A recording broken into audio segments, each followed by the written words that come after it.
വിദ്യാർത്ഥികളെ ചൂഷണം ചെയ്ത് കാർഷിക സർവകലാശാല. ധനപ്രതിസന്ധി മറികടക്കാൻ വിദ്യാർത്ഥികളെ പിഴിയണമെന്നാണ് സർവകലാശാലയുടെ നിർദ്ദേശം.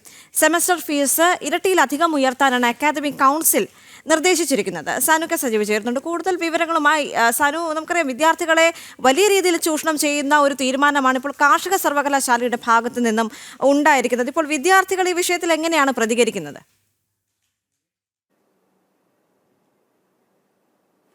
ദേവിക, കാർഷിക സർവകലാശാലയുടെ പ്രഖ്യാപിത നയങ്ങളിൽ നിന്ന് വ്യതിചലിച്ചുകൊണ്ട് കേവലം സാമ്പത്തിക ലാഭം, അതായത് സാമ്പത്തികം ഉണ്ടാക്കുക എന്ന ലക്ഷ്യത്തോടു കൂടിയുള്ള നടപടികളുടെ ഭാഗമെന്നോണമാണ് ഇപ്പോൾ വിദ്യാർത്ഥികളിൽ നിന്ന് സെമസ്റ്റർ ഫീസ് ഇരട്ടിയാക്കി വാങ്ങിക്കൊണ്ട് അവരുടെ പ്രവർത്തനങ്ങൾ മുന്നോട്ട് പോകാനായിട്ട് തീരുമാനിച്ചിരിക്കുന്നത്, അല്ലെങ്കിൽ മുന്നോട്ട് കൊണ്ടുപോകാൻ തീരുമാനിച്ചിരിക്കുന്നത്. നമുക്കറിയാവുന്നതുപോലെ കഴിഞ്ഞ കുറച്ച് കാലങ്ങളായിട്ട് കാർഷിക സർവകലാശാല സാമ്പത്തിക പ്രതിസന്ധിയിൽ നട്ടം തിരിയുകയാണ്.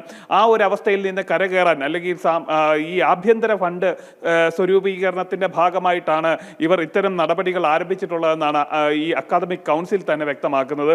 അതായത് PhD വിദ്യാർത്ഥികളുടെ സെമസ്റ്റർ ഫീസ് 18,780 നിന്ന് കുത്തനെ 60,000 ഉയർത്തിയിരിക്കുകയാണ്.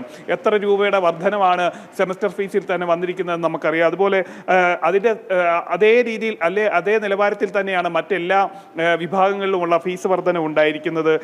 PG വിദ്യാർത്ഥികളുടേത് 17,845 എന്നുള്ളത് 55,000 ആക്കിയും, ഒപ്പം തന്നെ ഡിഗ്രി വിദ്യാർത്ഥികളുടെ 12,000 എന്നതിൽ നിന്ന് 50,000 ആക്കി ഇരട്ടിയിലധികമാക്കി ഉയർത്തിയിരിക്കുകയാണ്. ഇത് വലിയ സാമ്പത്തിക ഭാരമാണ് വിദ്യാർത്ഥികൾ ഉണ്ടാക്കുന്നത്. അവർ ഞെട്ടലോടുകൂടിയാണ് ഈ കാർഷിക സർവകലാശാലയുടെ ഈ പുതിയ തീരുമാനത്തെ തന്നെ കേട്ടറിഞ്ഞിരിക്കുന്നത്. എന്തായാലും ഇതുമായി ബന്ധപ്പെട്ടുകൊണ്ട് ഈ വിദ്യാർത്ഥി സംഘടനകളുടെയൊക്കെ ഭാഗത്ത് നിന്ന് പ്രതിഷേധം ഉണ്ടാവാനായിട്ടുള്ള സാധ്യതയുമുണ്ട്. ഏതായാലും SFI ഒന്നും ഇതിൽ പ്രതികരിക്കാൻ സാധ്യതയില്ലെങ്കിലും ABVP അടക്കമുള്ള വിദ്യാർത്ഥി സംഘടനകൾ അതിൽ പ്രതിഷേധം ഉയർത്തും എന്ന് തന്നെയാണ് നമുക്ക് മനസ്സിലാവുന്നത്. ഒപ്പം തന്നെ ഈ സാമ്പത്തിക ലാഭം, അതായത് കഴിഞ്ഞ കുറെ കാലമായിട്ട് ഈ കാർഷിക സർവകലാശാലയുടെ പ്രവർത്തനം തന്നെ മന്ദീഭവിച്ച നിലയിലായിരുന്നു. കാരണം അവർക്ക് ആവശ്യമായിട്ടുള്ള അവരുടെ ദൈനംദിന പ്രവർത്തനങ്ങൾക്ക് പോലും പണമില്ലാത്ത ഒരവസ്ഥയിലായിരുന്നു അവരുടെ കാര്യങ്ങളൊക്കെ മുന്നോട്ട് പോയിക്കൊണ്ടിരുന്നത്.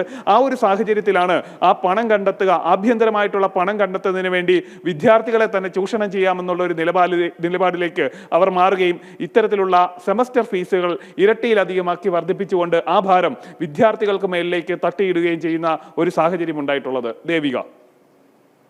ശരി സാനു.